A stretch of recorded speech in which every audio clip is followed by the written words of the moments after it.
Hi. Hi, everyone. I'm Sam. My advisor is Ian, and today I'm going to be talking about something very near and dear to my heart, large-scale character simulations. So these are games or simulations with hundreds, if not thousands of characters. Your dwarf-likes, your curationist narratives, a la Bad News. These game simulations have a lot of things in common. The character count predominantly. For some of these, Talk of the Town in particular, Dwarf Fortress maybe less so, they are lower fidelity, meaning, they're not necessarily worried about collision handling. We're not necessarily, the tick might not be a small interval of time. It might be a full day, that type of a thing. And as well, the AIs that we're using, they're not things like HTN planners, as with so many agents, that would be prohibitively expensive. And our goal is to make these things easier to build. How? Declarative programming, obviously. So we've argued in the past that declarative programming makes this easier. We've also, pointed out the glaring issue with declarative programming in video games, which is performance. And we also think we've solved that with a previous paper, but it's still sort of cumbersome to handle various entities. So I'll talk more about that, but for now I'm going to talk about TED. For us, TED is typed embedded data log, not what you might normally think of. So data log is like Prolog from the database community. At this point, we're not really doing data log anymore. It's just loosely inspired by it. This talk isn't about TED, so I'm not going to focus too much on any of this. Feel free to read on the slide. One thing that I do think is really important, it's fast, inherently parallel, compiles to C. So, all your codes are belong to us. While TED is great, as I mentioned earlier, there's still a lot of boilerplate for various entities that you need to handle. Things that happen in your world, like events, things that exist, not only what exists, but when it starts and ends, relationships between things and all that. So wouldn't it be nice if you could just specify things in those sorts of terms? In walks Simulog.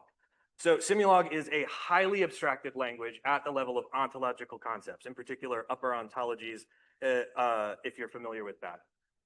It includes primitive notions for things like events, existence, relationships, as I mentioned previously, and it has notions of destruction, creation, update, those sorts of things. Again, I mentioned TED. This is built on top of TED. Not focusing on TED here, but what you need to know is that we leverage all those benefits. Simulog is also parallel, interoperates with C#, etc. Now, I've talked a little bit about the fact that Simulog is a thing and that we're going to be using ontological concepts, but I want to kind of ground us with a few examples of the types of things that we'll be talking about. On one side, you see non-temporal entities. So these are not the things we're modeling. These are not the things that we care about. You can have features influence that have these values, but that's not what we're here to talk about. Instead, we're talking about temporal entities, things that can be created, destroyed, and happen in your simulation. Yeah, and so we've gone ahead and defined temporal entities, and you can see up on the screen the formal definition. Feel free to read the paper for more. But in essence, temporal entities are things that exist in time. Temporal types are types of entities that exist in time. And another thing of note here is the definition for time. It is agnostic of the internal representation. We have done integer and floating point representations of time. We would also be amenable to date time, whatever other stuff you want. So temporal entities and temporal types are sort of a big thing for us. We also have some terminology. This should be rather self-explanatory. Things can start and end. Again, we have formal definitions. If you're more interested, read the paper, but the colloquial terminology should be sufficient for now. In addition to the broad overarching category of temporal types, we define 3 flavors of temporal types. These are the temporal kinds. As you can see, there are events, things that happen on a single tick. There are existence, things that happen over some interval, or things that exist over some interval, I should say. And then intermittents, which are things that can come into and out of existence throughout the simulation. You might be wondering what's a good example of an existent? Well, the ones that we have implemented right now are relationships. So relationships for us are temporal relationships. They can come into and out of existence, and they are a relation between a pair of entities. So again, formal definition up here. We do extend the normal notions of cardinality relations, I think is the right way to say that, to temporal relations. So you can have one-to-one, many-to-one, exclusive, symmetric, all that sort of jazz. We also define other forms of state. Naming things is hard. Maybe we should have called these fluents, but these are features and affinities. So features are a state variable for entities, and affinities are a state variable for relationships. So now I've defined a bunch of stuff, all these temporal entities and kinds and whatnot. What does that look like in Simulog? So for Simulog, to create an event, you simply specify the name of it, potentially some features for that event, and then the conditions under which that event occurs. You can also specify what effects that event will cause. Similarly, with existence, you can specify when it starts and ends and have side effects for both that start and end of an existent. Moving on, we've got relationships. Relationships mirror the API for existence heavily. You can have a relationship start and end. That start and end event can cause effects in the program. As well, we have affinities.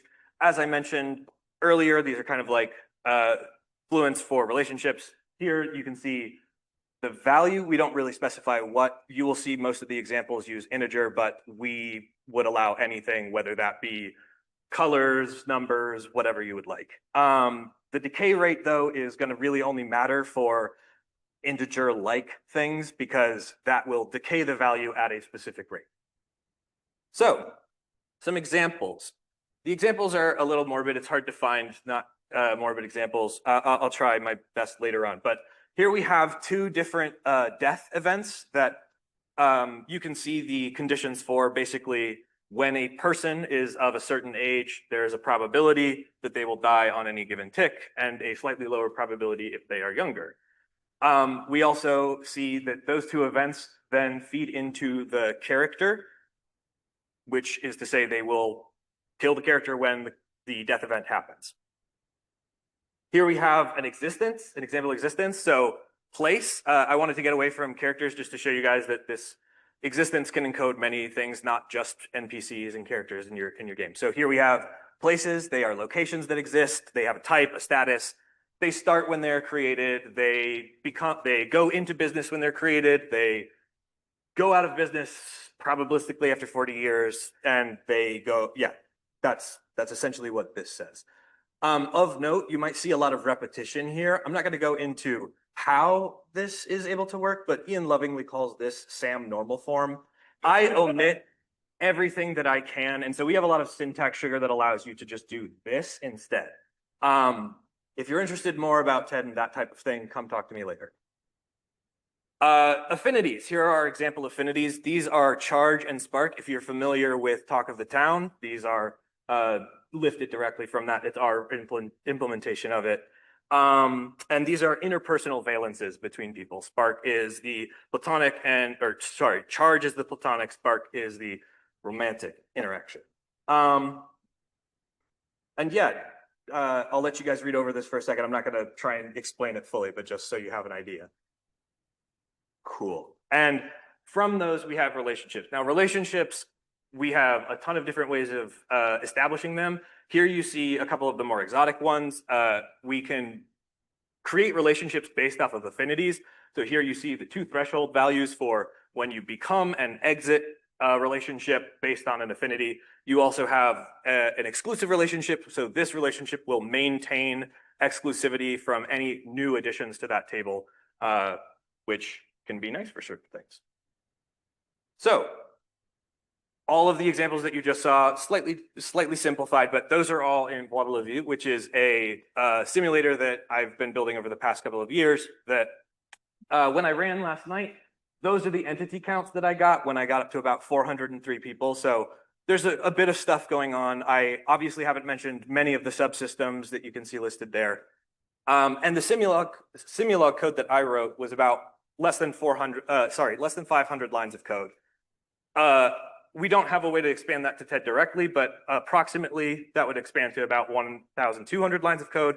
And the compiled C# program that comes from that is just about 10,000 lines. So relatively succinct. The simulation that I am going to show you guys, or that I was showing at the beginning as well, that was running not only in parallel, but also compiled. So it is taking advantage of all of the speed that we can get from TED.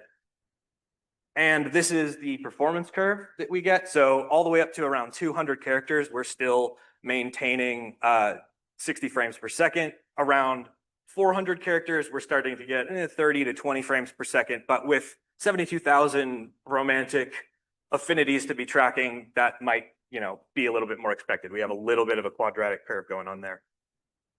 And yeah, any questions? I'll let Waddle-Levy play in the background for a sec.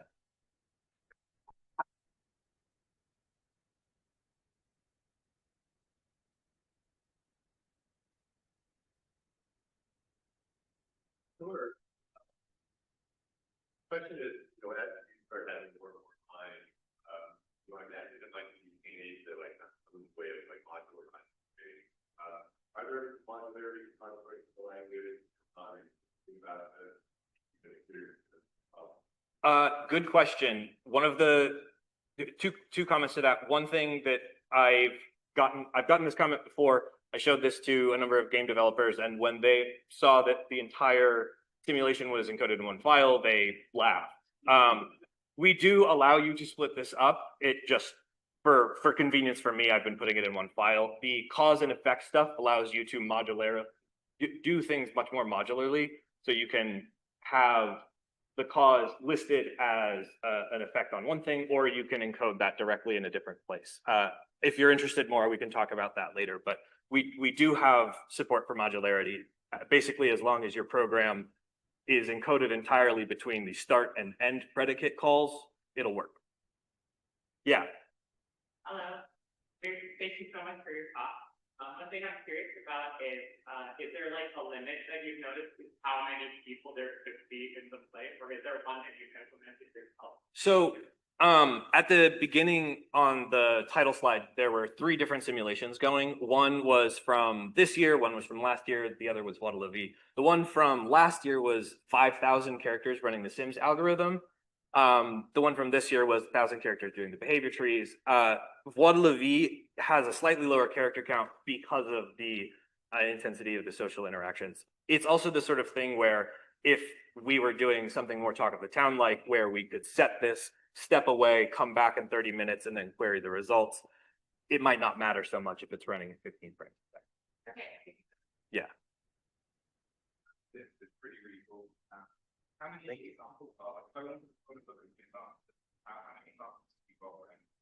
So pester me more for these things to get updated, but currently on my GitHub there is Waddle-Levy and the State Fair Simulator, both of which are using Simulog heavily.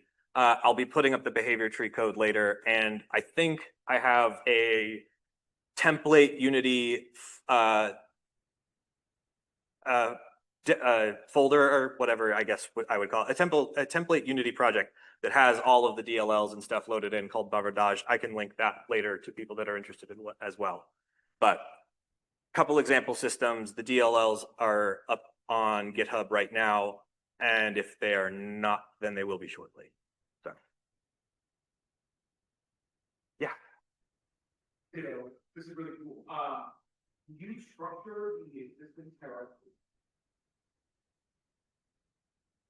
How do you mean? Well, so I'm thinking primarily like human cognition, like people tend to organize events at the lowest level from space time, and then at a higher level of abstraction as those events to the lower level are related. I'm thinking of like modeling what it would mean of some abstract, like what I would call an event, right? If you're calling existence, that breaks down into something. I see. So we are agnostic to that. It would support that because so currently start for existent and end for existent. You could have events that occur on every single tick, and that wouldn't be too big of a deal. You can also have specialized subclasses. If you're, I think I'd like to talk more with you about this. This sounds interesting to me, but yeah, we do allow you to utilize things in ways that sort of interoperate with each other. I'm not sure if that's answering your question. I think so, but I love it. Okay, yeah, awesome. Yeah.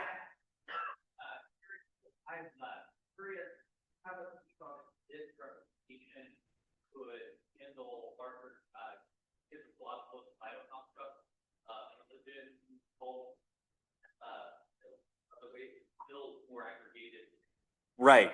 Yeah. So relationships for us are also agnostic. They are between any two entities. So you can have relationships between people and people, people and religions and pencils and people, whatever you would like. So people can have relationships to artifacts. They can have relationships to any number of those things. We've very much tried to be as agnostic as possible so that any number of bits of pieces of research or other models that people would like to experiment with would be possible. Again, trying to just operate at the level of an upper ontology so that we're not really getting in the way of what your specific domain might be needing. Yeah.